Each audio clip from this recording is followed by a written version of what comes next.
forward almost 20 years ago, there was about between 30 to 50 over the years, and everyone shared one common thing, and that was something that we all saw for the first time in a Prince album called Written, Arranged, Produced, and Performed by...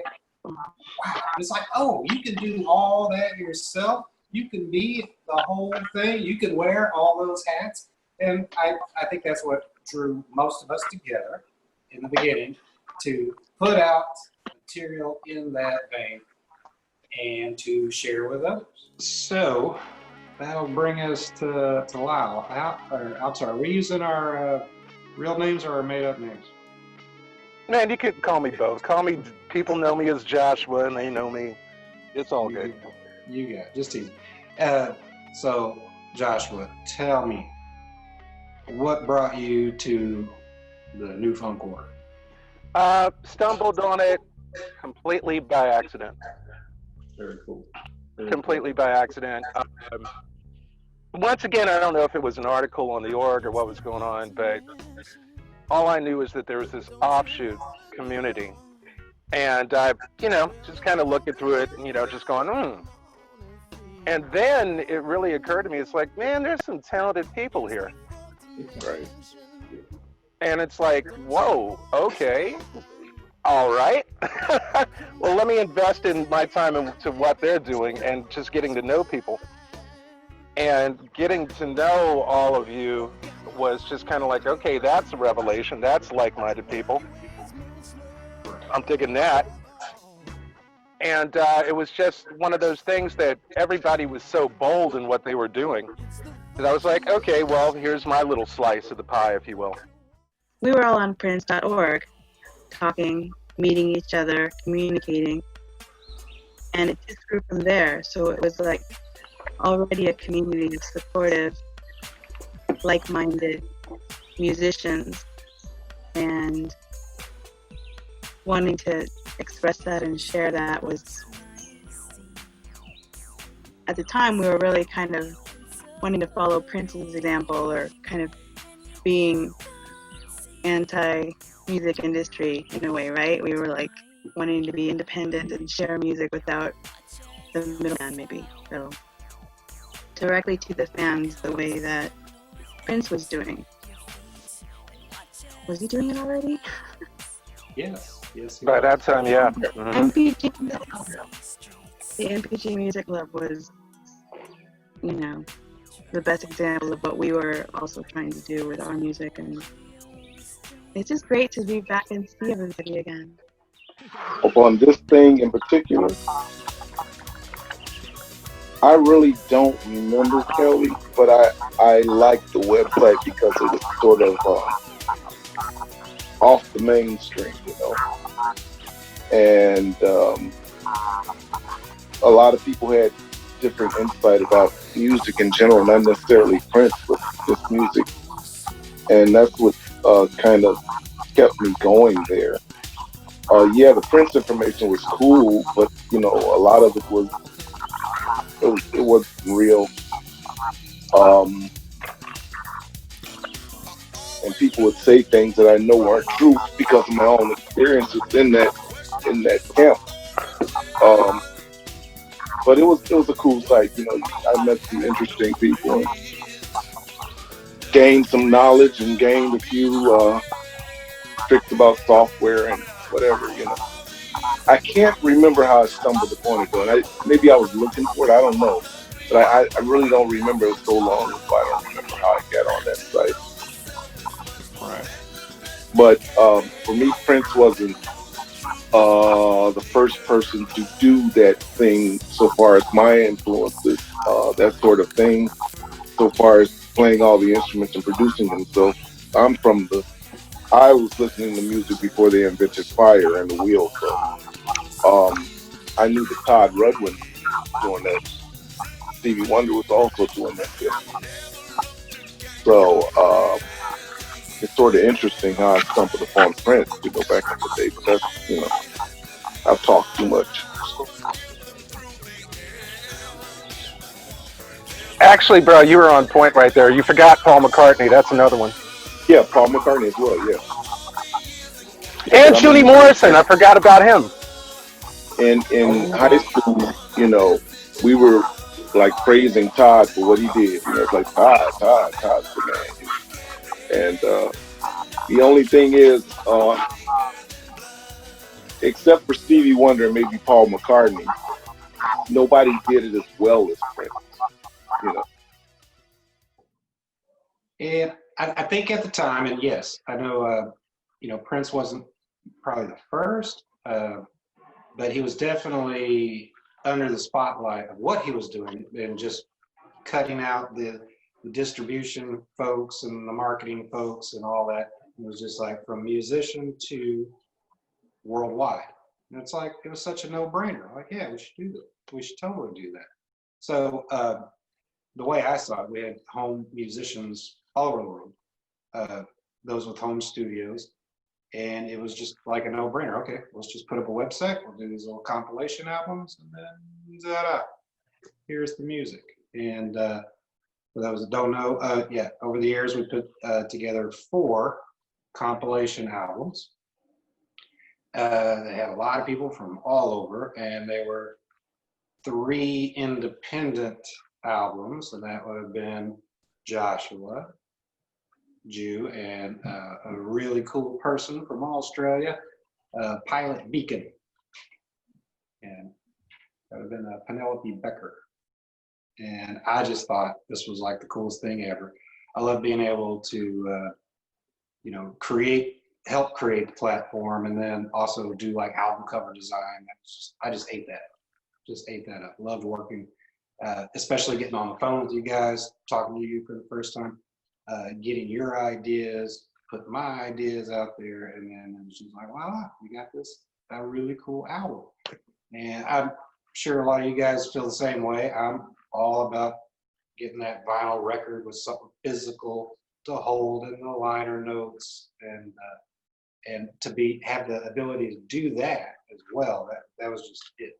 I just thought that's the best thing ever. Question for the group: who through this actually worked and collaborated on music with other artists? And if you want to tell a little clip of that, who you worked with, or tell me what country they were in and how you did it. For the people that I collaborated with, first was Psycho Soul, and then was Joshua. And the great thing about that was because I found a New Funk Order by accident. I was on the org, and I was just, everybody was just there, and we all had something to say or anything like that. And at the time, I was in New York, and basically, like living off the street, with just going through a whole bunch of stuff. And so when the New Funk Order came along, I remember when I first saw the first post, and it was all like, it popped up the NFO guy, and what was going on was he had been, from my interpretation, he had been watching all of us like post our music, tell our stories, write poems and stuff like that, because it was like an art form in that community. And for me at that time, that was the only place that I could like put my stuff, in New York, nobody was giving me a chance. You know what I mean? Nobody was giving me a chance. I was doing this stuff, and the only people that was hearing it was just in my circle of friends and stuff like that. And I do what I do, but no one was really giving me a chance. And so when I saw the New Funk Order thing pop up, I was totally down, and I jumped on it, and I was always making music. So the first song I was like, here, do this one. You know what I mean? I was excited and then when I became a part of it, this is what it meant to me. To me, like the NFO, it was like being on a record label, like it was for real. And like, I had a home, and I had an artistic family that I belonged to. And just because I lived in New York, that was like my territory where I had to represent. You know what I mean? And it was cool. But my first collaboration was with Psycho Soul, because I didn't really think anybody really liked my stuff, especially at that time, because it was just so, in comparison to everyone else who was posting music, my stuff was so juvenile, you know, just so juvenile in the way that everything was put together. And so I would listen to everybody's stuff and just be like, oh my God, there's no way I could be like this. I can just, you know, be me and hope that someday I could be just as good as them. So the first thing happened was, you know, we're sending messages back and forth to one another, and Psycho Soul had sent me these 2 tracks, and one was for Blame It on Vanity, and the other one was for Flavor Pill, and those were on that second project that I did.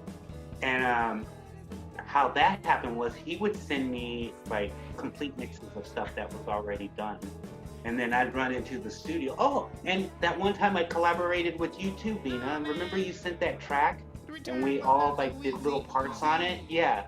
So I would take the MP3s that I would get, run to the studio, and well, listen to it for like maybe a week or whenever, and figure out what I was going to say to that instrumentation. And so I would run into the studio and just record the vocals. I'd have my notebook, you know, and just go in with it live. And then until the next time I could come back into the studio, that was the song that I was living off of, you know. So like the art was my food, you know. That's what I was living and surviving off of, having that and then being able to go out and share it with people. And then the same process worked with Joshua. He had sent me 2 tracks, Curve and Don't Give Up. And again, same process. They'd send me the tracks, I'd listen to them, write stuff, or just have stuff, go into the studio and just throw my vocals over them, and then that was it. And then I would just release them in the moment.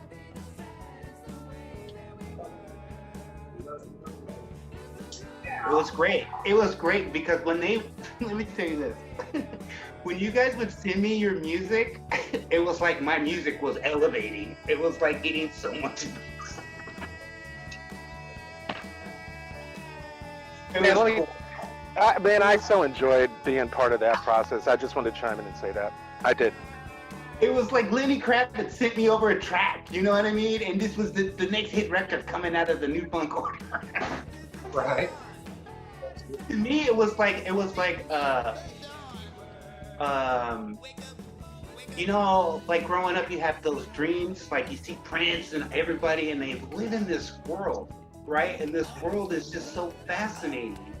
And up until New Funk Order came along, it was just like my own little fantasy of having a world like that. And then New Funk Order came, and that fantasy became real. So here I was, you know, an artist on this global, like,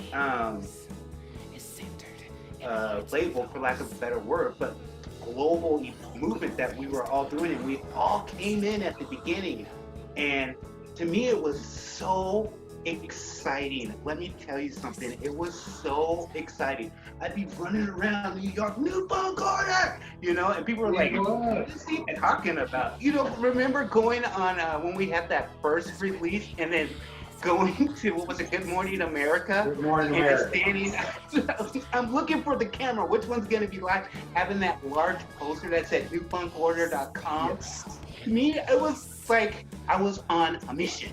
Do you know what I mean? And a mission to get all of our music as far out there as we could. And I just happened to be in a perfect location to where, you know, there were signals that were beaming out all around the world, and all I had to do was just be there, be in front of a camera for 10 seconds, you know, just to get it out. And yes, that happened. And those who don't know, yes, Jew got in front of the cameras at Good Morning America, Times Square, big old banner that said newfunkorder.com. Go check it out. Now, I do remember the web stats were spiking way up. So much crashed the site. And I was like, cool, you know. And we did this all on our own. All of this. We didn't hire any outside agencies. No, because we all were professional talent. It was just like, hey, look what we can do, and we just work together. Oh, and can I chime in for a second? Yeah, I just want to mention this one as well. I mean, once again, this was at a time where that wasn't happening. Like, we were ahead of it and doing stuff like that. You know, while we were a part of it, that was ahead of it, doing stuff like that. Oh, yeah. Yeah, before this, every musician I ever talked to was like, well, if I only had a record deal, I only got a record deal, I only could do this. Like, hey, I think we could do this, do it on our own. And we did. It was great.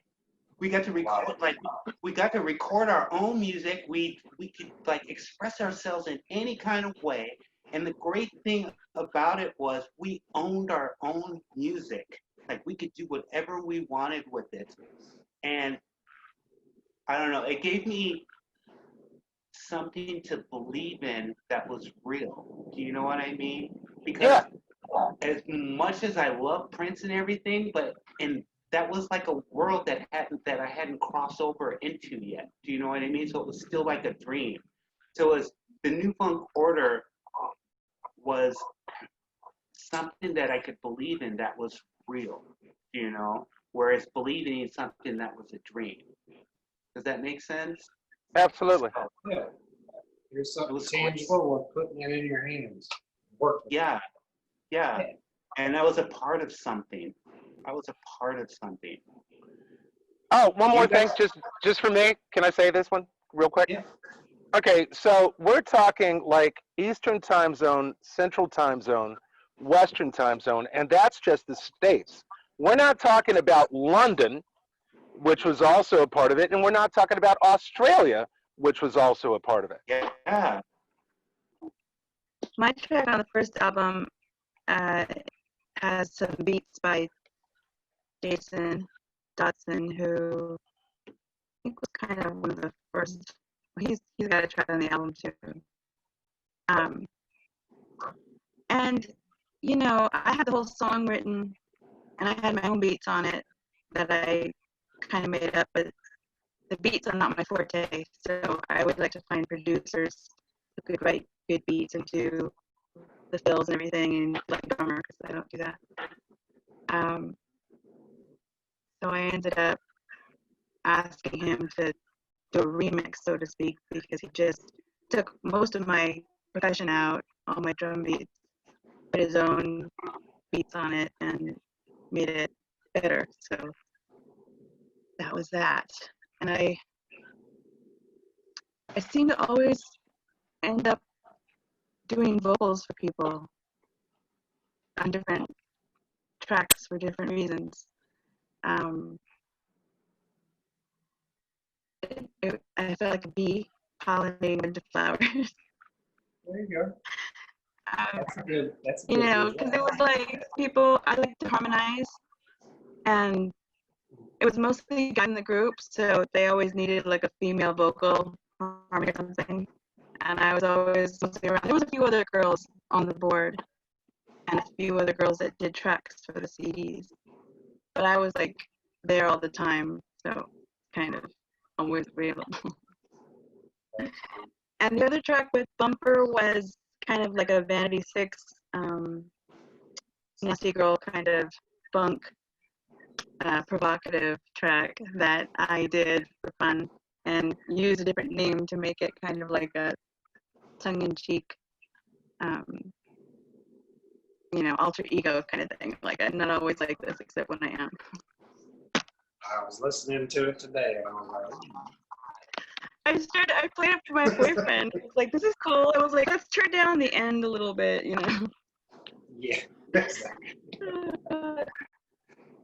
acting. It's acting, and Prince was the best at that, right? Right. Oh, I'm glad you said it. Yes, acting. Good, And it's energy, and it's creative energy, and that was fun. So I'll stop blushing now, and someone else can talk. good to play a part. I think everybody had a little alter ego in the creative process, how we approached each other and things like that. Yeah, speaking of the UK, we had a young kid. How old was he then? Like 16, 17. Lewis Partridge and Cloud9 Mission. Yeah. Also from the UK, I think he teaches, consults, a lot of things now, but still in music. Then we had the Dre Zone, Mr. St. Clair, and he's still in music, still doing a lot in the music scene. You can still see him out on the interwebs. Also from the UK, and then amazing Penelope Becker, Pilot Deacon from Australia. We had a really cool grunge sounding band in Brazil. Those kids were young too. Again, I just want to be on a record label. Like, ta-da! Here you go. Here's a record label. Yes. Now, here's another little side story. One day, the website got hacked. It was bad. Got ugly too. And I remember we spoke about it. We were sad about it. And then I get this nice message from his name was Sal, one of the kids from Brazil. Probably not a kid anymore, but a grown man, grown children. But the point was, they were at a nightclub, and I know for a fact that the website got hacked from Brazil because the logs showed the hacking took place in Brazil. So coincidentally, he's out at a nightclub, and there was some kids at the nightclub bragging about the websites that they hacked and brought down, and they also mentioned this website that to them they just didn't understand, but they were thrilled. I guess it's just like a video game to them. They took down. So that Sal and the band proceeded to follow them out in the parking lot, give them a good kick. Are you serious? And for anybody who's done like web stuff and had to endure hacking, I'm sure anybody with an email address had to endure hacking. And you just wish those guys had it coming to them. Anyway, that happened. I never knew that. I never knew that. That's the first time I'm hearing that story. That was brilliant. I love it. But yeah, speaking of talent, Joseph, what do you do these days? Well, I'm glad you asked. As a matter of fact, I'm working with a new artist, and I don't think I sent you the MP3s yet, but he's amazing. This young guy, he's like he's very prolific in what he's doing. He's Jamaican, and he's got that spirit and that energy, man. He's got that. I mean, his voice cuts through the mix, and it's just perfect, And we're not doing reggae on him. We're doing more. It's almost pop in the vein of sort of. I don't even want to compare it to anybody, but the type of crowds we're going after is like the Dave Matthews crowd.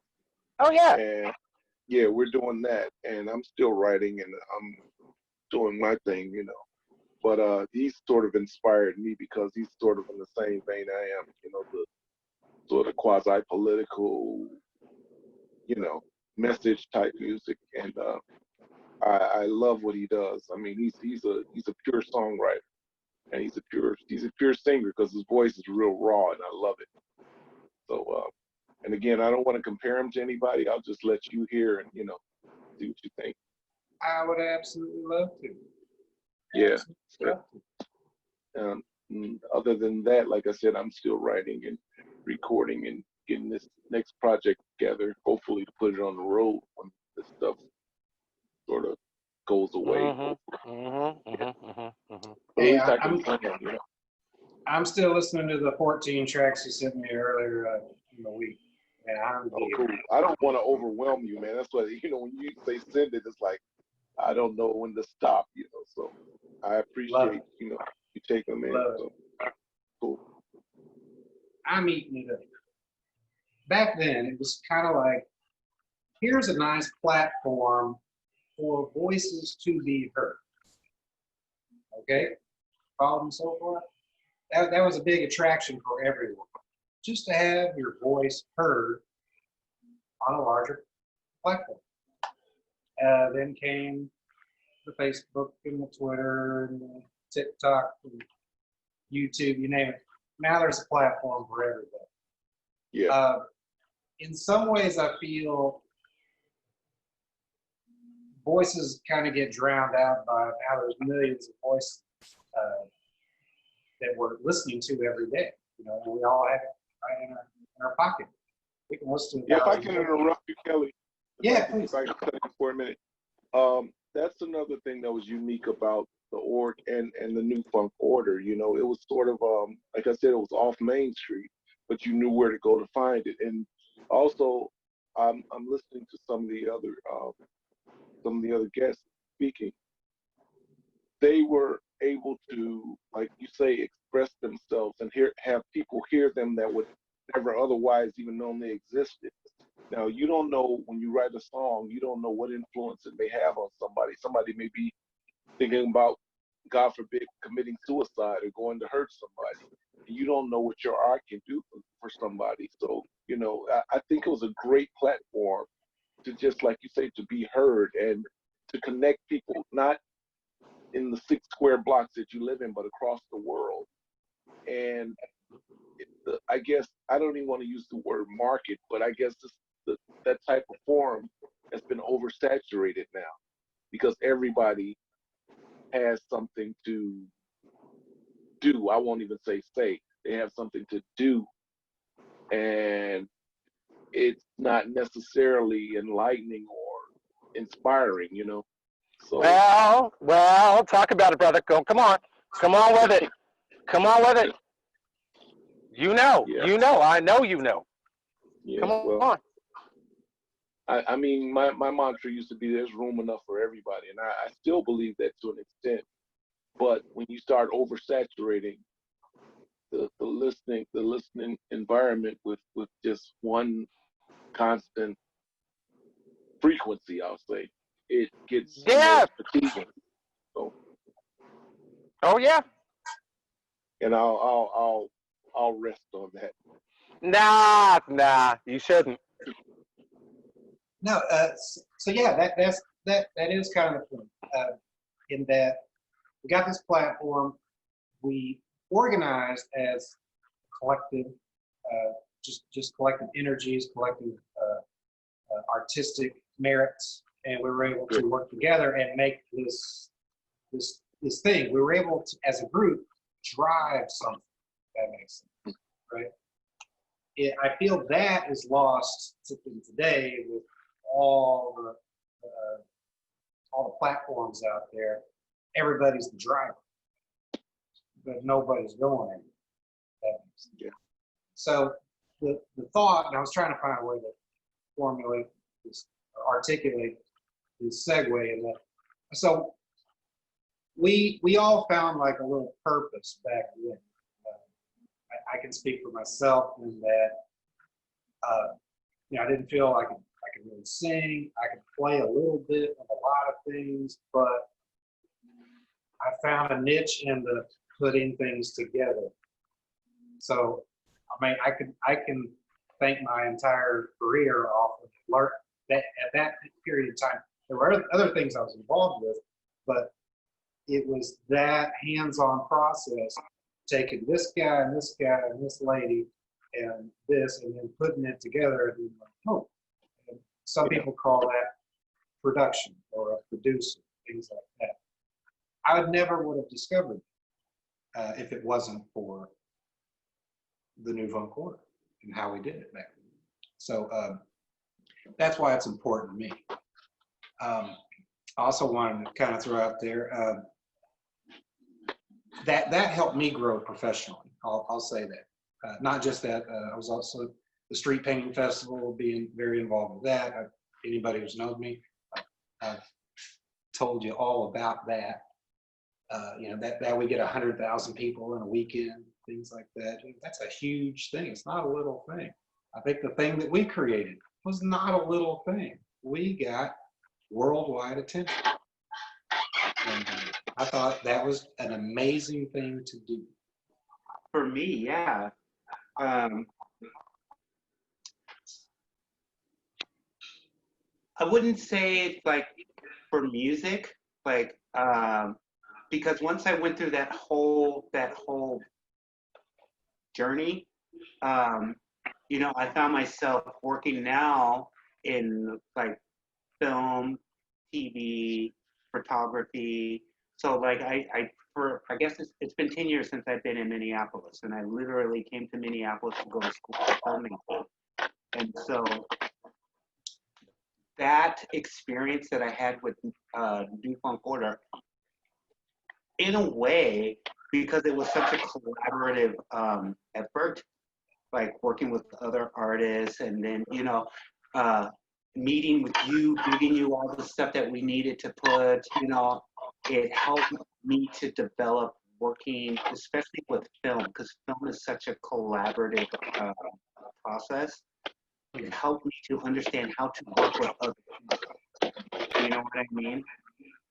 No doubt. So, and it taught me how to be, believe it or not, it taught me how to be very professional, because before New Funk Order, I was just a street kid. We used to call ourselves the street urchins in New York City, So once New Funk Order came along and I belonged to something and I believed in something, it taught me how to be more professional.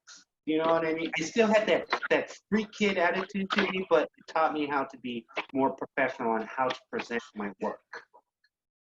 That's where it began there, for sure. Oh, no doubt. No, you got to be able to work with others in this world. Yeah.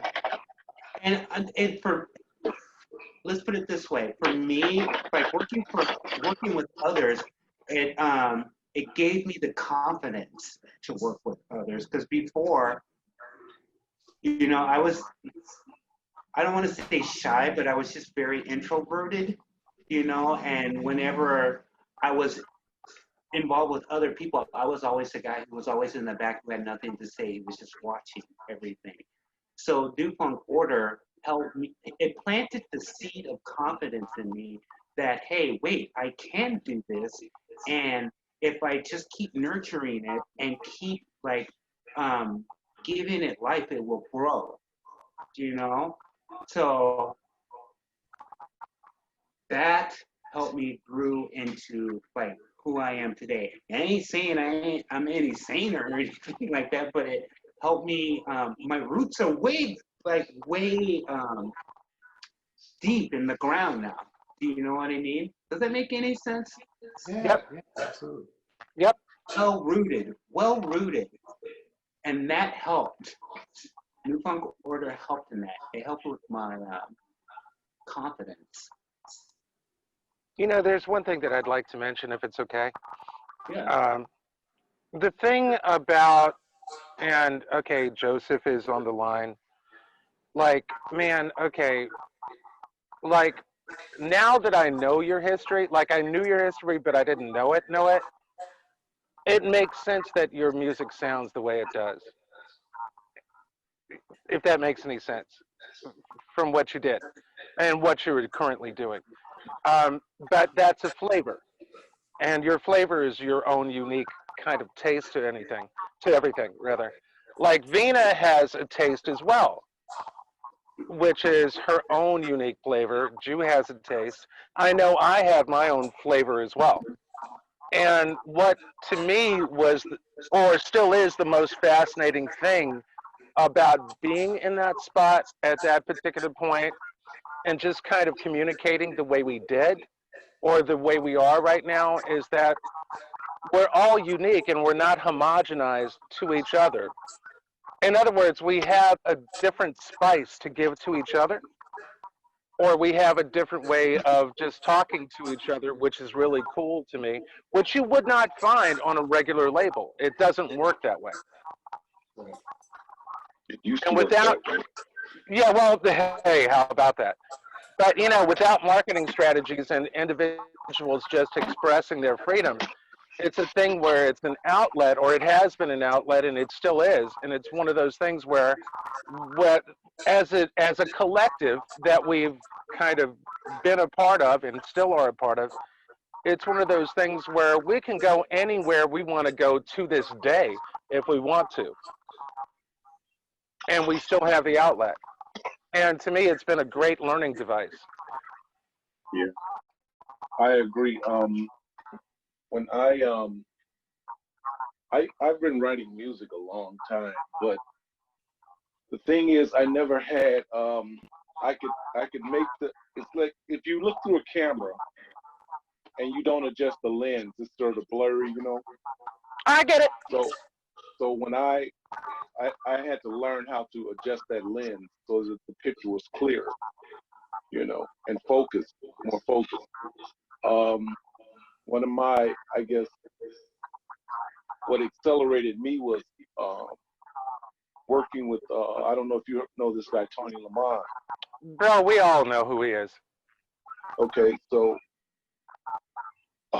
while I was living in Minneapolis, Tony was producing the band that I was in. And he was a few years younger than me, but, he would give me good advice. I kind of got to, understanding the focus and the structure of songwriting and everything, and that accelerated my songwriting tremendously. So when I got back, I left Minneapolis and went back to Chicago. When I got back to Chicago, I'm writing all of these songs, and they're coming out, and they're great songs. And all of a sudden, record companies are interested, and people are interested in managing me.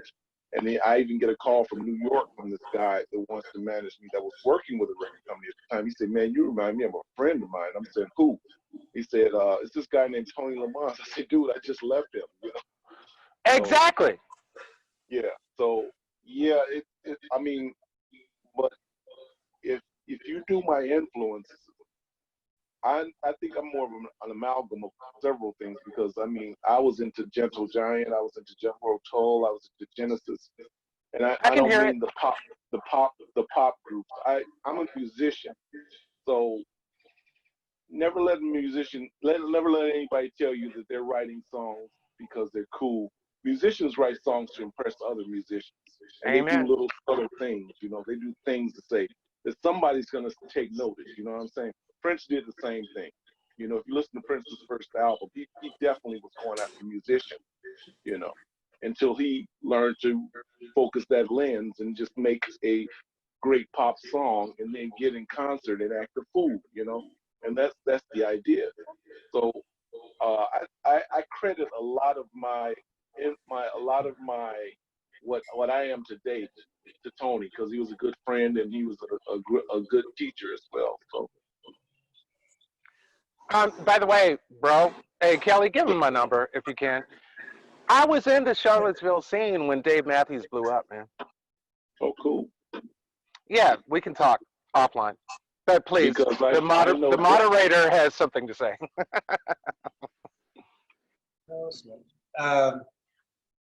So yeah, Vita just reminded me that with the very first project we put out here, it was one of the top downloaded album. The song she was on that Jason Dotson had remixed, it was one of the most downloaded ones. It was also featured on the indie college radio show, The Upper Room with Joe Kelly. I don't know if you guys remember tuning into that. Yeah. The Upper Room, I forgot about that one. Yeah. I used to love that, because that's where you got all the fortune. Really, right. Internet radio back then was like the coolest thing ever. Commercial free, and you got the very intimate conversations. I thought it was amazing. I think he sent me a message or something. I somehow got contacted by Joe Kelly and about the New Fun Quarter. Like, he was wanting to know what was going on with it. So we sent him a CD. Remember, Kelly? Yes. Kelly Yes. sent a CD to Joe Kelly, and then they sent an email every time they played one of the songs. They ended up playing 3 different songs. I can't remember the other 2 right now. I just know that mine was one of them. But as far as promotion, like, that was it. And that was actually internet radio, right? Which was out before Spotify and Pandora, right? Everyone had their radio station, or people had podcasts and radio stations. And the Upper Room with Joe Kelly was something that Prince kind of endorsed, right? It was his favorite radio station or favorite radio show, right? So it was cool to be kind of part of that. And then when we did our official release, remember Ben put the announcement on the front page of Prince.org? Yeah, Yep. he did that more than once. No, they wouldn't. Yeah, and that was a big deal because only official Prince information was on there. So for him to support us, and Well, he got us like a gazillion clicks every time that happened. that's what crashed the website, remember? Yep. All of our songs were being downloaded, and we were watching the stats, and we saw like the top downloads every day. So that was exciting and fun. It kind of built a little buzz in the Prince was. That was always world. very exciting to Knew witness. about us. People knew about us. If they were Prince fans, they probably have heard about us because of, we all did this together, which is really awesome, right? We got some issues going on today. How do you feel as an artist? How do you feel as an artist? Kind of what we did back then. It did make a difference in others' lives. I remember it made a difference in our lives. What's something that you would tell the youth of today along the lines of what they can do to make the world a better place for them? We could be on whatever side of the fence that we're on. We could be fighting whatever battles that we're fighting in. But if we don't have love for one another, none of that will matter. Like, if we had love for one another, I always get into these conversations. They're like, what are you talking about? I'm like, if we loved each other like we loved ourselves, like, when you love somebody, you don't have any ill will towards them. You don't want to do anything. You don't want to lie. You don't want to steal from them because that love inside of you prevents you from doing that. And I always tell them, if you just had love for one another and a little bit of empathy and just listen to somebody if they have something to say, because I found that a lot of the times there are people who are talking who don't feel like they're being heard. And if you they don't want anything more than just to be heard and have their experience validated. So I'm always telling people, just listen to people talk. Listen to the old man at the corner when he's just yapping away at the bus stop. Just 5 minutes of your time. Just listen to somebody, and it could change that person's life. Just having someone hear you. So I always tell them, have love for one another, listen to people, listen, have some empathy, and then I always tell them, especially the kids, you say, what can I tell the kids to make the world a better place? I'm more like, what can the kids tell me to make it a better place? Because they are. It's just what you just said, listening. Yeah. And I always tell them, be true to yourself. Just be true to yourself no matter what anyone says, because it's all about you. This whole journey is about you and your experiences. So be true to yourself. And once you can be true to yourself, then you can be true to anyone and everyone around you, and you won't be afraid of it. Just be true to yourself. And I tell them, have as much fun as you possibly can. because as you get older, the fun level starts to like it changes, you know, and Yep. just have as much fun as you possibly can while you can, because once you become a quote unquote an adult, that's it. That freedom that you have now. I tell kids all the time, you guys have so much freedom and you don't even realize. Why are you sitting in here playing video games? Like, you got all this freedom. Go do something. You know? I'm always telling them that. What's the old advice? Stay young as possible for as long As long as possible. Because once what is that youth, that feeling of youth? Once it's gone, it's gone. Yeah, and don't lose it. And don't lose it. Well, I think part of growing old is when what makes one sound like an old man or an old woman is when we become cynical. You know, when we stop looking at the world so innocently. Instead, we start.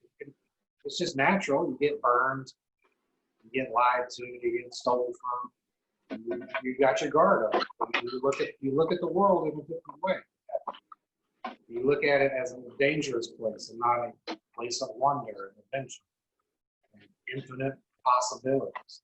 You know, that's the day you grow old, when you can't see that. That's the way Yeah, they sort of stole my thunder, because all I was going to say is listen as well, because we, especially when you're young in your 20s, I would tell people in their 20s just to listen and stop talking past each other. Cynicism kicks in when you're in your 40s. But when you're 20, you're gaining knowledge and you think you know everything, and that's fine. Keep gaining the knowledge, build on the wisdom, and listen to each other. Stop talking past each other. The way you make the world a better place is you find your purpose in life, which is the gift that you have that brings you the most joy and connects you to the divine, and to find a way to use that to help people. However, even if it's just a portion goes to charity, but you fulfill your purpose and you help others while you're doing it in some way. So if you uplift their spirits, you help them deal with the life situations, if you just, whatever. But that's how you make the world a better place, in my opinion. But you know, Kelly, Share your gifts and shine your light. I'm sorry, Joseph? I got to say something, man. The young ones are out there doing it, man. I was so proud, in light of the George Floyd thing. The young ones all over the world, they're out there doing it. I'm not out there. They're doing it, and they're not taking it anymore. They're communicating. They're getting structure about themselves. They're organizing. They're doing it. So when somebody said, "What can you tell me?" I think that's really a good response, because they're doing it, man. Joshua, the champion? My thing would be stay true to the sense of yourself. I mean, I think all the three answers were totally awesome, and all three of you stole my thunder. But the other thing that I would like to mention is that just stay true to the sense of yourself. And the reason why I would say that is because your journey is your own as well. And it is because of what you've experienced in life, but the way you are formulated by what is happening in life is kind of the way that you're going to be as a human being. And so be that person. It starts, it's kind of like Joseph was saying. It's one of those things, and you all were saying, it's one of those things where I don't know if the term charity starts at home is the right way to say it, but I would say that you being and your own self is probably the best thing to do. And if you can reach one person at a time, and if you can have an effect on other people, not saying that you're just kind of giving your opinion, righting the wrong, if that makes any sense. And just kind of being that way, it's actually kind of like a pebble that you would skip on a pond because it makes waves. So skip it on the pond and make waves. And it's okay whether it reaches everybody or not. To me, that's not the most important thing. And if I may say this one as well, one of the things that I've recognized, and I'm sure y'all can agree, is that the most radical thing starts out as a negative. Hmm. Okay, there's always a force and resistance to it, and then based upon a generational value or a cycle or a timeline, it goes a little further than that, right? So when somebody is radical in an early age of teenagehood or the early 20s or the 30s, they become elder statesmen because of their thoughts and their opinions, but they grow along with that. And people grow along with you as well, right?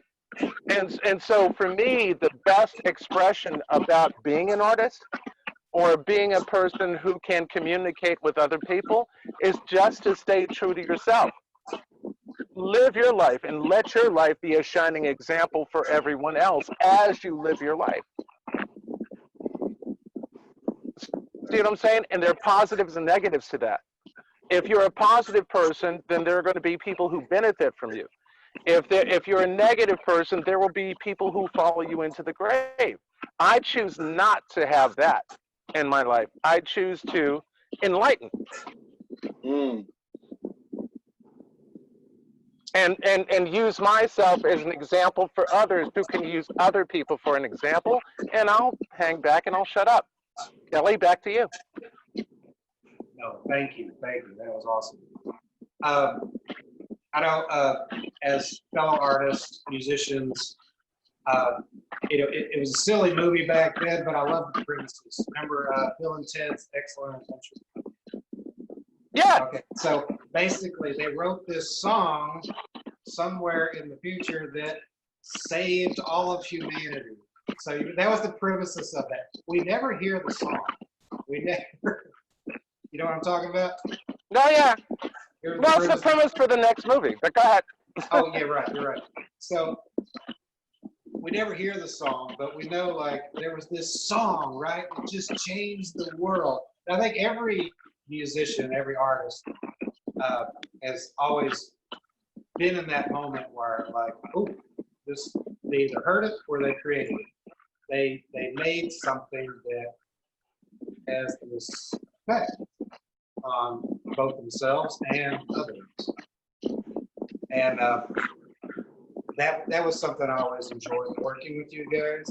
The quest of finding that song that was gonna save some lives type thing. And I believe that with all my heart. The art not only moves, it removes, and it really does change the world. It really does.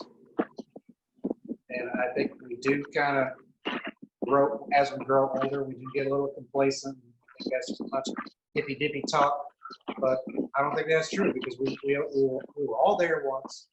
We all experienced it once, and we see kids experiencing that. Okay, cool. Mr. Joseph. Yes, sir. First of all, love your stuff. I'm humble. Thank you. I really appreciate that. You do it in a way I can't, but I like the way you do it. I do it in a way you don't. I say I do it in a way you don't. I think you can, but it'll be your way. No, okay. Well, I do it in my way, if that makes any sense. Yeah, absolutely. I don't deal with the can't. You know what I'm saying? Yeah, I just kind of like your spice. You know what I mean? Appreciate it. It reminds me of like the Charlottesville thing, the Dave Matthews thing. There was a band called Egypt at that point in time. There's a bunch of stuff that was going around. Really? Okay. Yeah. Well, yeah. Sly and the Family Stone was a big influence. Same here. And Larry's a friend of mine. Larry Graham's a friend of mine. Not to drop names. Yeah, I don't doubt that. Yeah, he freaked, you know, because he heard some of my stuff and he was like, "Are you sure that's not me?" Because he called me Cookie. "Are you sure that's not me, Cookie?" No. But Sly and the Family Stone was a huge influence for me, man. I think that's what me and Tony hit it off so good Slide the family know. Oh, come on, man. Can I talk about it for a second? If it's okay, can I talk about it for a second? Feel free. All right, man. Look, higher than high. Let's be real. That's Sly He all over stole the it. place. Well, he stole it from what's the name of that Same thing. Yeah, Same come on thing. now. Yeah. What's the name of that album? Album I really didn't like that has crossword puzzle on it. Yeah. Oh, that's the 75 album. Yeah, was it How'd You Like Me? I mean, what is it? No, it wasn't Heard You Miss Me. It was the one before that. Yeah, it's one before that. Heard You Miss Me when he had the drum on his back, right? Yeah. Now, the one is the one small. It's not small. Is it Small Talk? No. Small Talk. No. Oh, okay. I have that album too, whatever it is. It's called High on You. That's the one. Hey, but Joseph, looking forward to speaking with you offline, man. I mean, Vina and Kelly and Drew and I have been family for a long time. They've been in my house, man. Yeah, I kind of been a hermit, sort of off the grid for a while, you know. Yeah, but I'd doing music. love to talk to you about it. Are you working on a lot of music now, especially what's going on, like this whole quarantine? Yeah, but see, it's weird. I was just thinking I have a song called Full Blown, and one of the lines is there's a sickness around that is spreading, you know. Oh yeah. Do we live or do we clean it up, you know? And I wrote that song back in I think it was probably 94-ish, something like that. Sure. You know. So I do understand what's going on, but I hate these. Well, I shouldn't say hate, but I don't like these established pop stars all of a sudden making a "Hey, look, let's We Are the World" song. That's something that I think is disingenuous to me, because while you were making money and doing Super Bowl concerts, that's fine. You know, you weren't saying anything about it then, and it was still going on. You know, well. You see the train going down the track and you jump in front of it, and now you call yourself the engineer. Mm-hmm. And I'm just saying, I just don't like seeing some of these established artists do that. You know, Marvin Gaye did What's Going On because what's going on, you know. Mm-hmm. Oh, can I jump in for a second? Berry Gordy tried to dissuade him from doing this. Said, no, Marvin, write some love songs. Women love him. Marvin, like, dude, you see what's going on the streets? You know. Well, I'll fall back.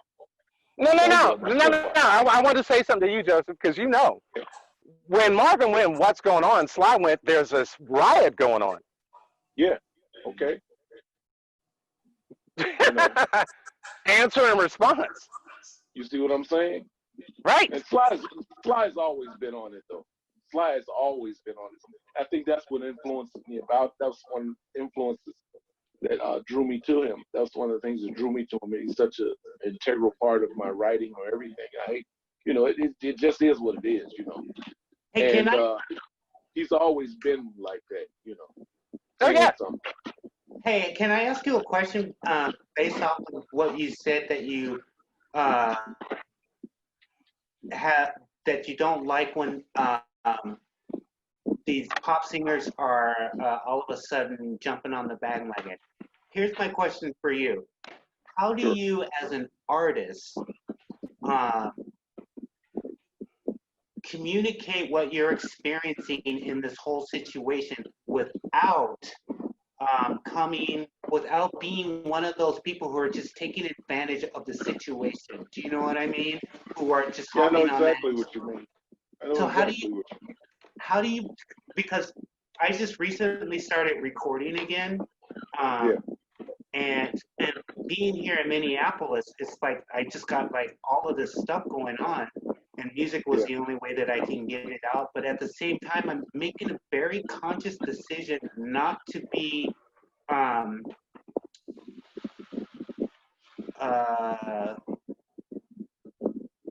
exploitative. Jumping on that bandwagon and then just throwing out the slogans that everyone else is throwing out. Like, well, you know what? In my opinion, I'm not talking about you per se. I'm talking about the multimillionaires that do it to sell themselves. Yeah. If Amen. this is what Amen. you feel, someone just said, be true to yourself. If this was what you feel, who's to stop you? You know, why wouldn't you? Why wouldn't you throw out those slogans? If you feel those slogans, throw them out. I look at myself as a citizen of the world, so I'm always watching things that go on, not where my feet are, but across the world. And injustice goes on everywhere.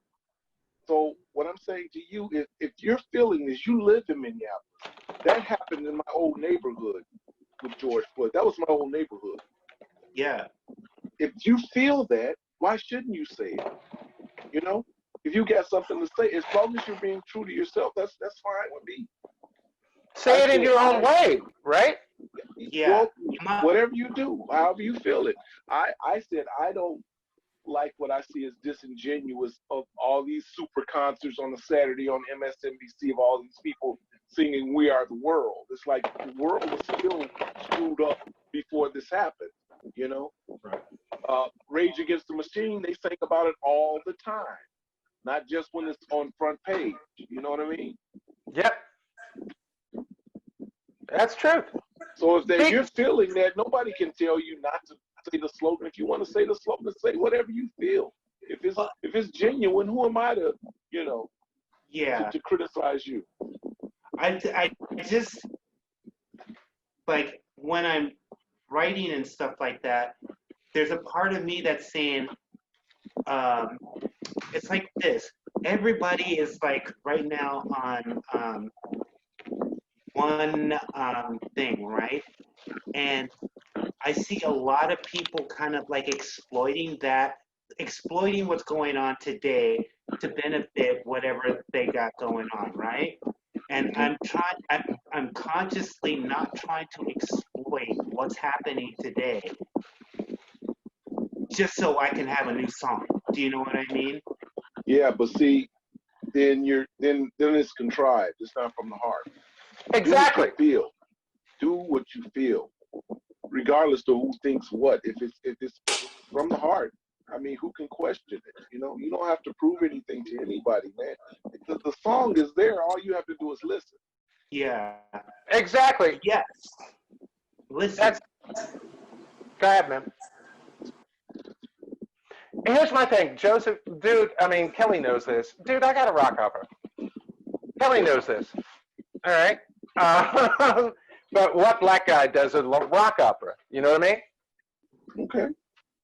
But at the same time, it's one of those things where it's kind of like all you do is, if you're living in this world right now and you're cognizant of what's happening in this world, and I think for everybody who's here right now, I'm just going to say we are sensitive to what happens in this world.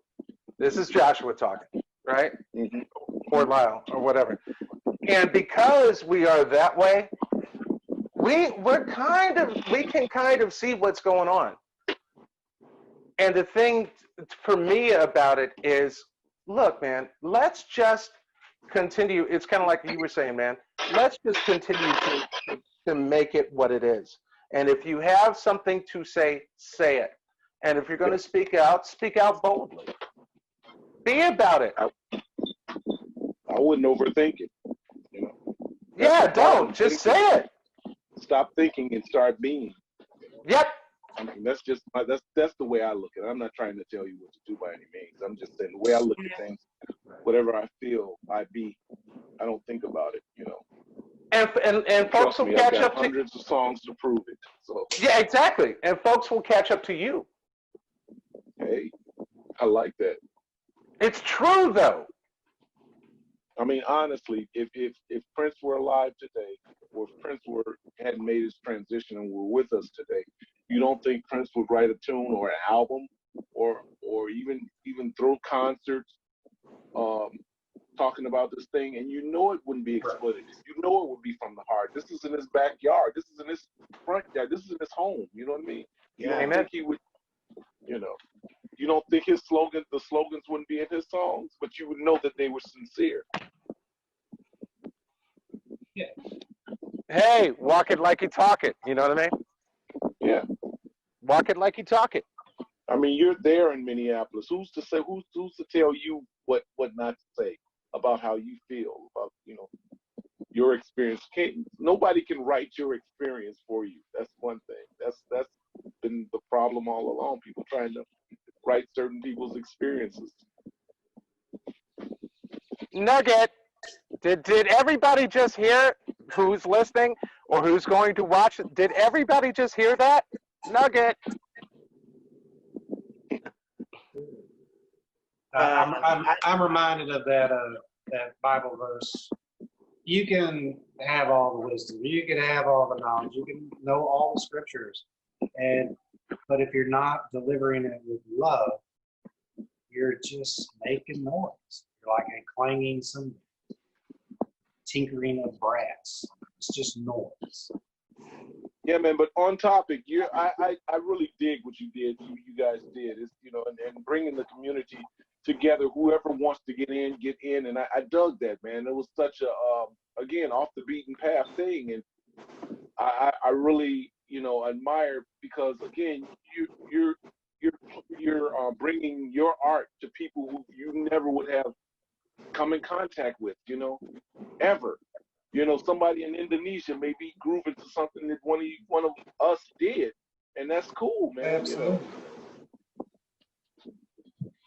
That was the aim back then. That's what it was. You have vision, man. I dig that. People with vision. I think working together is what drove that to what it became. That was the inspiration, really.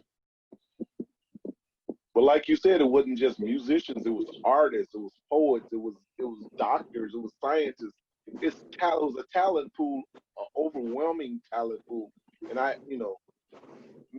music ties everything together. Of course, that's cool. Everybody thinks the music, but it's amazing the amount of talent out there. I see some of these people, not just kids. I see some of these people on the internet doing amazing things. I'm like, wow, Mm-hmm.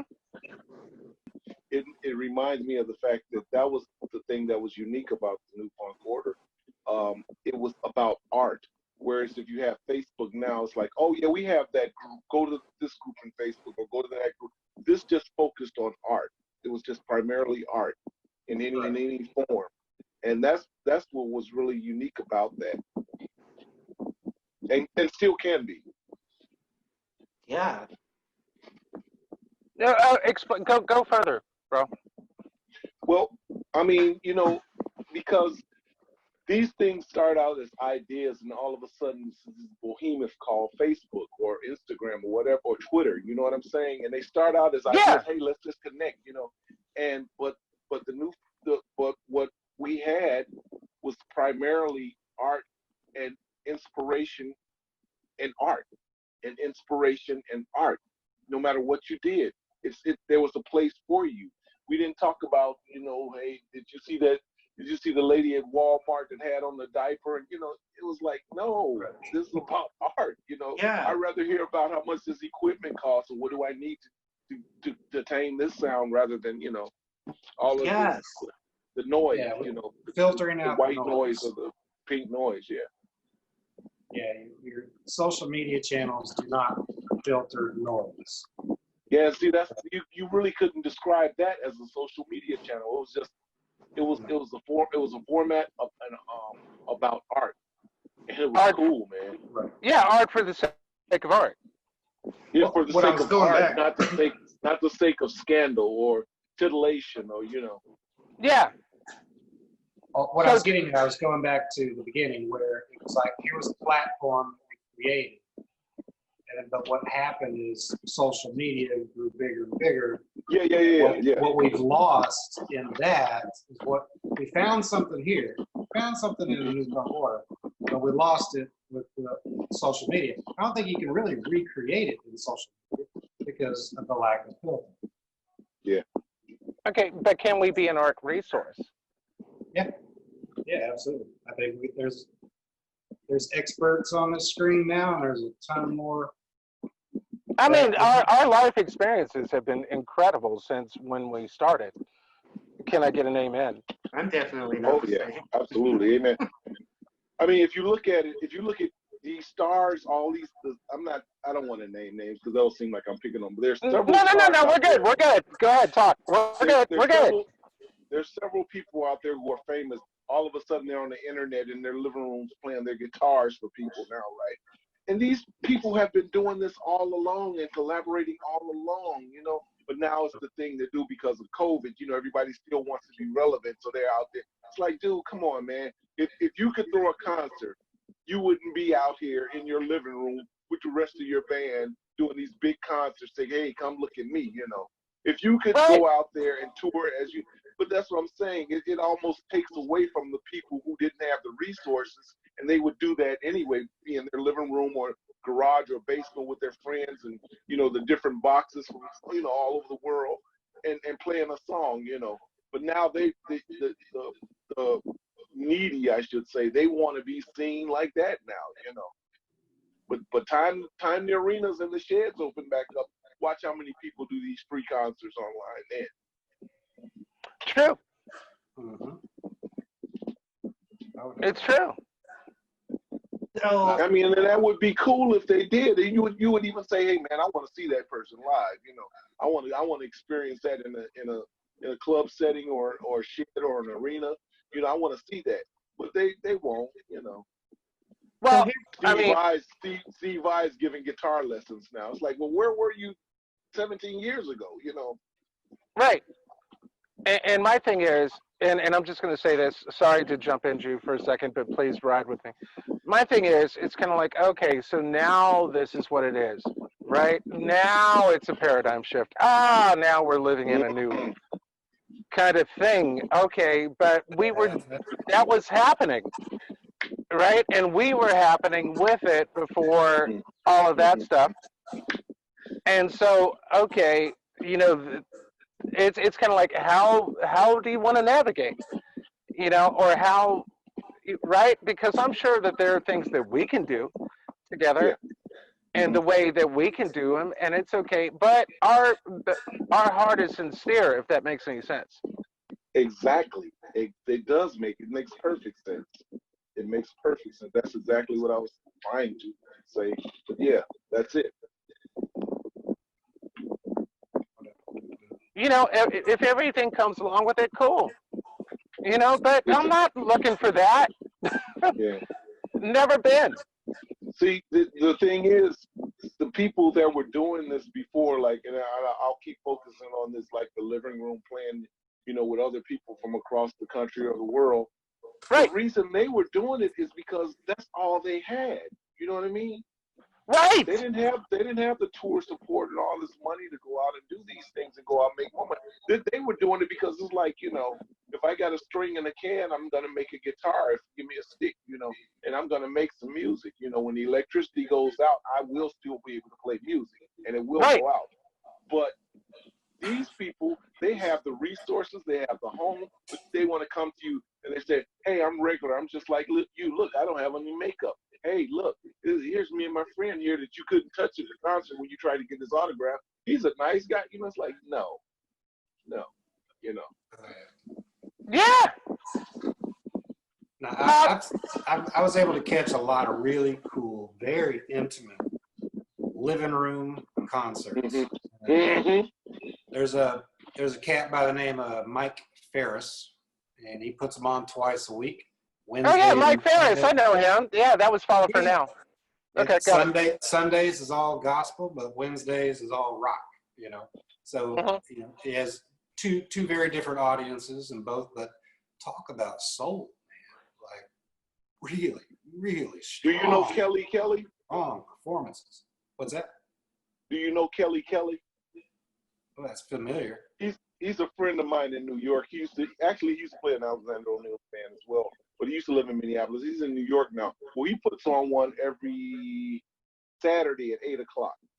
Nice. It's Kelly Kelly. Look him up on Facebook. He's a cool guy, man. He used to play in Tony Lamont's band as well. He used to be in our band as well. Sweet. Is that a stage name or is that his real name? His name is Kelly. His name is actually Kelly, but I think his name is Kelly Kelly. Like from the Cheers episode? I don't remember that episode, but You know, you can look them up. Woody Harrelson. I never watched Cheers. What are you talking about? Go ahead. I did. Being named Kelly, everybody has shown me that episode. Basically, Woody Harrelson writes a love song, and it's just, "Dear Kelly, Kelly, Kelly, Kelly," and that's the whole. Oh yeah. I think I do know that one. That's why I asked, like, is it a stage name? If so, that's a good one. Hey, Well, I think that it may be Kelly's. Well, we always called him Kelly, you know. Right. Is it Kelly? Kelly? Yeah. Okay, got it. You got it? Okay, cool. Do you see it? I don't see him. So he does a live stream, you said, every Saturday? Yeah, they was called. Yeah. Very good. Very good.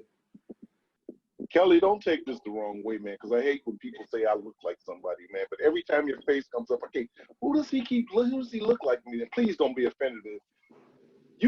I mean, to me, every time I look down, it's like you have a certain way you look at times. You look like Brad Pitt, man. Oh, that's a sharp boy. You didn't know? You didn't know? You didn't know? Dude. The homeboy is smooth. Come on, man. Homeboy's been Please don't smooth take for a offense minute. to it, Kelly, because I hate people saying the same, things about. But I was like, man, who's he remind me? I'm okay. You don't look like Brad Pitt, but you remind me of Brad Pitt. He does, right? Never got that one. Never got that. It's the smile, man. It's the smile. Yeah, and he plays it off. That's hilarious to me. But yeah, Never got that one. he says as he smiles. Right? There it is. Okay, Not a boom. bad person. Yeah, I was gonna to tell a remind somebody of story. Kelly. I've heard a bunch of them, but never that one. Thank you. Well, it's not a bad person to be reminded of. Yeah. How about that? His experiences would be nice. Whatever. Going back to the moderator for a second, I just wanted to say something. For the people who have spoken today, and I'm just going to say this, it's like it's been a privilege to be in your presence, all of you. And this is Lyle, and this is Joshua saying this. And isn't it interesting that when we all get together, we find that we're all the same? Or we have similar, or we can talk in this way, we have similar interests and we're really cool. But then again, wasn't that what the whole point of it was in the first place? Which should still be. So toss it back to you, Kelly. No, that is true. All my adult life, there's very few people who speak my language, and I feel like I'm trying to learn someone else's language. And there's a handful of people on this world that, oh yeah, you speak my language, and they're all on the screen today. And there's a lot more out there, and it's very rare. So yes, echo your sentiment. Yes, that was a real special time back then. Can't wait for more special times to come. And I know we've definitely crossed the hour, so we're gonna shut this one down. But does anybody have anything else to say before we do? It's been great. I want to do it again. Thank you guys. Thanks for the compliments and everything. And I'm looking forward to doing it again. Well, thank everyone for coming. I really, really appreciate it. Jude, you have something to say? I was just going to say thank you for giving me something to be a part of when I had absolutely nothing. Thank you guys. Thank all of you guys for that. Ditto, Kelly. Dude, you guys enriched my Vena. life. You guys enriched my life. Wasn't the other way around at all. Man, I'm so happy everybody dialed in. I know it was very short notice. So what's next? What's next? Out of the order, we'll rise a new nation. I'll wait. That's y'all. Go ahead. Who was that guy you were talking about back in the Prince.org days? What was his name? Come on. No, Prince, that website. NFO guy, the NFO guy? Yeah. Okay, I think I might be able to get a hold of him. You guys just kick back a second, talks amongst yourself, and I'll see if I can't get him online. Okay. Who's that? What up, guys? It's so good to see you again. Oh, Everybody my got home goodness. with me. Hey, listen. So everything we did way back when, everything, Oh, cool. now back online, live today. It's a little website called newfunknation.org. You got it? newfunknation.org. You can go there and find all the projects we did back then. You download them all. The music is still available. The music is still free. And the next time we get together, we're going to talk about maybe what we can do next. Sound good?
Did he have to dress up though, y'all? Yes, he did.